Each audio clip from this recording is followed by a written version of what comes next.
Hello, my name is Gabe Janusa from New Orleans. I'm 39 years old. My question is about clawback provisions for your board.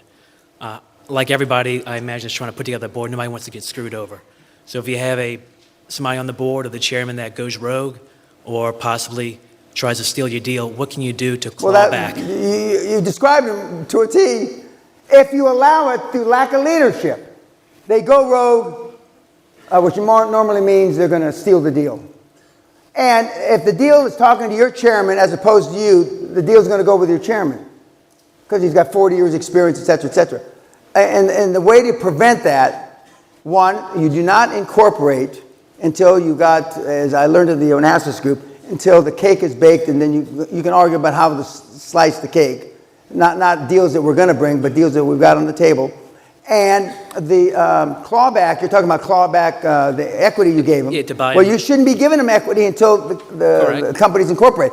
But if they have equity, the current flavor of the day right now is that the kids don't give, let's say the chairman's going to get 10%. They don't give the whole 10%. They give maybe a signing bonus of 1 or 2%, and then they have installments. The second year they get 3 more percent, the third year 3 more percent, the fourth year 2%. Now we have some of the kids, which I disagree with this methodology totally, give 1/12 of a percent, 1/12 of a percent monthly. Now, and if you can get a chairman to accept that, he must be brain dead. I mean, but that's insulting. That's, some of these guys won't accept vesting, what you're calling about vesting. They won't accept vesting, and some will. But the younger kids should use vesting because they're going to be poor judges of character. They have no experience. Now, there's a few bald heads and gray-haired and wrinkled guys in this audience. Of course, none of the gals have gray hair or wrinkles, but the guys do. That you shouldn't make that kind of mistake. You shouldn't have to go through 20 board members like Josh did. You shouldn't. Did I answer your question? Fair enough. Okay, thank you. Yes, sir. Good afternoon, Mr. Pena. My name is Shay. I'm from Belgium. I live in the UK. I'm 40 years old.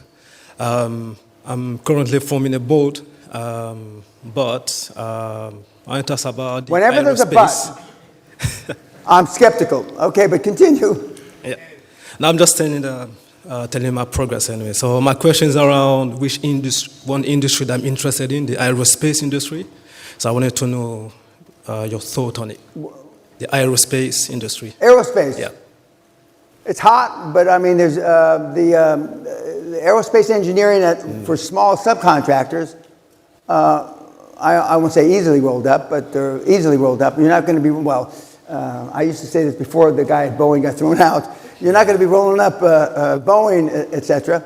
But now would be the time. If I was another airline production company, I'd be all over Boeing right now. And our first offer is insulting. Meaning, on this deal that closed at 3.75, if I remember correctly, the first offer was $2 million. You want to insult them. 100% owner finance, $2 million, you got it. Jack, he'll look at you, what the fuck? But you want to, the first offer is shock and awe. It's hard for him to go back 10 million. And if they won't come back at all, then you don't have a prospect. But aerospace, the subcontracting level is pretty hot. Okay. Thank you for your teaching as well. Thank you. Okay. Sir. Hello, Mr. Pena. My name is Jeroen, and I'm from Holland. I'm 36 years old. A lot of Dutchmen. Oh, yeah. Check your wallets. There's a lot of goddamn Dutchmen in the room. Check your fucking wallets. Remember the tulip bulb? 1535 to 1537, they invented the first stock exchange. Most of my Hall of Shame are Dutch. True story. Go ahead. They drove right up to ING Bank. They withdrew the working capital and the line of credit in cash and drove off to Dubai. Go ahead. Thank you. In fact, you kind of look like him, but anyway, go ahead. But I mean, most of the Dutchmen are blonde, blue-eyed. Anyway, go ahead. I got a question about the chairman anchor. Does he has to be the chairman of the executive board or a supervisory board? In Europe, some of the countries have two board levels. Yeah. They have a supervisory board and an executive board, okay? Your chairman will be most likely, he can be chairman of both, but he's most likely going to be the supervisory board. Is that sufficient for? Yep. Thank As long as he oversees. Most supervisory boards don't do shit except collect fees. And so the important thing for all your board members is you want them there, not for the money they're going to put in, because you don't ask them for money, but for their time, expertise, experience. And but the only way they can exhibit that time, experience, and expertise is by taking action, telling you this guy's wrong, this guy should be fired, we shouldn't do this deal, etc. Thank you very much. You're welcome. Mr. Pena. Nathan Payne, 32, from Athens, Georgia. Athens, Georgia, my God. Your city's I went beautiful as to well. OCS, officer school at Fort Benning, Georgia. Yes, sir. Oh, God. Okay, go ahead. So everything you've said, for me, that's easy peasy, like your daughter says. This is kind of a curveball question. Like you said, doing your homework, your practice. Your wife, what was the biggest one thing that made you know she was going to be the one? You're never sure 100%. Well, After all these decades, where is she? wrong but never in doubt. After all these decades, I'm almost positive. After all these decades, I'm almost positive. You never know. But I mean, the first thing you're attracted to is chemistry. And she was a transaction professional. And she was across the table in a deal, the other side. She was with E&Y a million years ago. And she was multifaceted. Her degrees, she's a psychologist first, chartered accountant. She's a cordon bleu chef. And she sailed across the Atlantic. Damn. So she used to be a bodybuilder. And when we go to the gym, when you have to put plates on for her to do bench presses, let's say I'm working out with you guys, and they used to add plates until they got to her, and then they'd add more plates for me. But guys didn't like working out with her. Alex, I don't think we'd have to add plates for you. Yeah. Yeah, but I just, chemistry first. I like blondes with big tits. I'm telling the truth. Thank you for your You're welcome. service, and thank you for your time, sir. Hello, Mr. Peña. My name is Lucas, 28, Paris from France. If you were mobile, would you relocate, or because I don't hear many feedback from France, is there a reason, and how would you apply QLA? You mean about doing this in France, Paris? Yeah. Okay. Well, Paris is tough. Parisians are assholes, basically.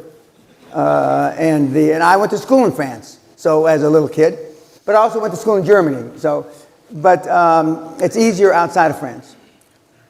Which country, like the UK, for example? The UK are just lay down. They bend over and spread their cheeks. The Brits are great. I've been here since 1981, I mean, you can make a lot of money here. And they let everybody in just about. Now, I'm not agreeing with that policy, but why not? So, I mean, everybody can come here. Almost everybody, there's a few exceptions. But I would come to the UK. All right. Thank you very much for your free material and service. Okay, thank you. Hi, my name is Lloyd Tonetto. I'm from New York. I'm age 23. You've said that if you speak like Haiti or the Brazilian language, go there. I speak a pretty good Filipino. Is the Philippines a comparable option, or what do you think? I just want to hear it from you. Where's my Filipino staff standing behind me? So you speak Tagalog? Yeah. Well, there are fragmented industries there, but it's very tough to get past there's 5% or 3% of the population has 98% of the wealth. Wow. Although we were there 8.5 years, Sally and I paid our penance. 8.5 years in the Philippines, 3.5 years in India, and 1.5 years in China. and plus other places. So but it's harder. I mean, it's infinitely easier in the United States. So stay here, yeah. Thank you. You're welcome. Mr. Peña, I was scared shitless to come here to ask a question. Heart rate 110, 140 by the way now. Okay. But I came here even when I'm not wearing a diaper.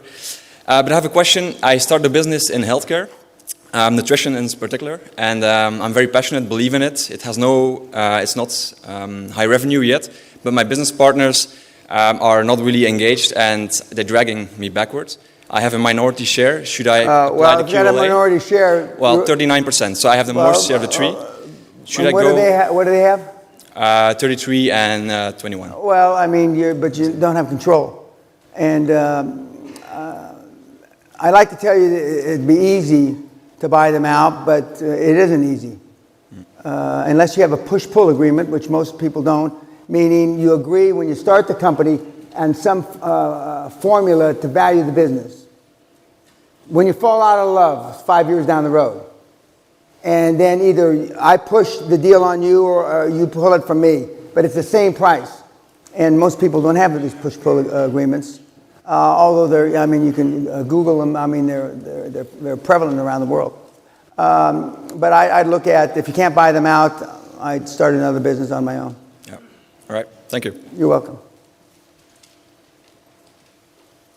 Hello, Mr. Dan. I'm Punya, 37 years old, and I'm from India, and I live and work in Norway. For healthcare and assisted living, do you think approaching government is the first and best way, like how, rather than banks, could you name some advantages for government than banks? Well, and for those of you, and I'm not, that live in areas that have what they call third world lending, in other words, Detroit, parts of Chicago, parts of India, where the IMF and the International Monetary Fund and the World Bank have set up funds. South Africa, Mandela did a great job setting up a secondary and a tertiary banking system because he didn't think that the black executives were ready to take over running the country. But India, I would look at the World Bank, and there's different funds. Sorry to interrupt. Your take on Nordic specifically, Nordic countries? No, I don't know. I don't know the specifics in India. In Norway. Oh, Norway. Yeah. You said you're Indian, but you're in Norway. I'm an Indian, but I live and work in Norway. Okay, and I think of building the business. Oh, Norway's a slam dunk. The Norwegians are easy. Not quite. They're easy, but they're pushovers. I mean that in a good way. I did some work with the Sovereign Wealth Fund of Norway about a year and a half ago, and this works. Yeah. Works every place. Thank you very much, sir. You're welcome.